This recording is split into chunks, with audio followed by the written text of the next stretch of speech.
తెలంగాణ రక్షణ సేన గ్రేటర్ వరంగల్ పరిధిలో నేడు ముఖ్య కార్యకర్తల యొక్క ప్రెస్ మీట్ ఏర్పాటు చేయడం జరిగింది. అందులో వరంగల్ పార్లమెంట్ నియోజకవర్గ ఇన్ఛార్జ్ వీర భిక్షపతి గారు, స్టేషన్ గన్పూర్ నియోజకవర్గ ఇన్ఛార్జ్ చిలక ప్రవీణ్ గారు మరియు కార్యకర్తలు పాల్గొన్నాం. ముఖ్యంగా ఈ 10వ తారీఖు తోటి కంప్లీట్ అయినటువంటి సర్ ప్రోగ్రాం నందు వరంగల్ జిల్లాలో మరి దాదాపు 7,76,000 మంది ఓటర్స్ ఉంటే కేవలం 87% మంది అంటే 6,78,000 మంది మాత్రమే ఈ ఎన్యూమరేషన్ ఫామ్స్ సబ్మిట్ చేయడం జరిగింది. అంటే 98,930 మంది వారి యొక్క ఎన్యూమరేషన్ ఫామ్స్ను ఇవ్వకుండా దాదాపు 12.7% పెండింగ్లో ఉండడం జరిగింది.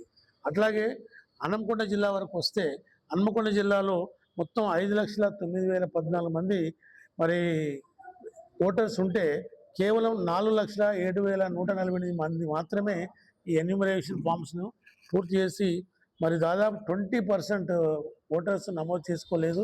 అంటే 1,01,000 మంది ఓటర్స్ నమోదు కాలేదు. అంటే 20%, 12% ఈ రెండు జిల్లాలు ఈ విధంగా పెండింగ్ ఉంది. మరి ఈరోజు గౌరవ ముఖ్యమంత్రి గారు హైదరాబాద్లో చెప్తూ పత్రికలో వచ్చిన ప్రకారంగా మరి జిల్లాలో ఉన్నటువంటి ఇన్ఛార్జ్ మంత్రుల యొక్క వైఫల్యం వల్లనే దాదాపు స్టేట్ మొత్తంలో 23% మంది ఓటర్స్ నమోదు కాలేదన్న విధంగా మరి ప్రకటించడం జరిగింది.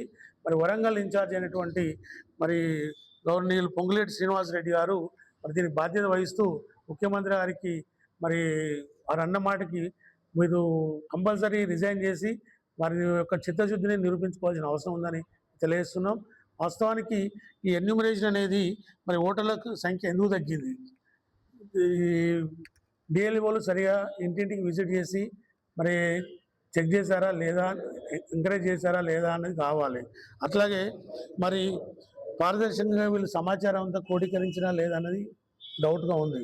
ఇప్పటివరకు ప్రకటించినటువంటి ఎన్యూమరేషన్ ఫామ్స్ యొక్క వివరాలన్నీ కూడా మరి మా రాజకీయ పార్టీలు అన్నిటి కూడా క్షుణ్ణంగా ఇవ్వాల్సిన అవసరం ఉంది.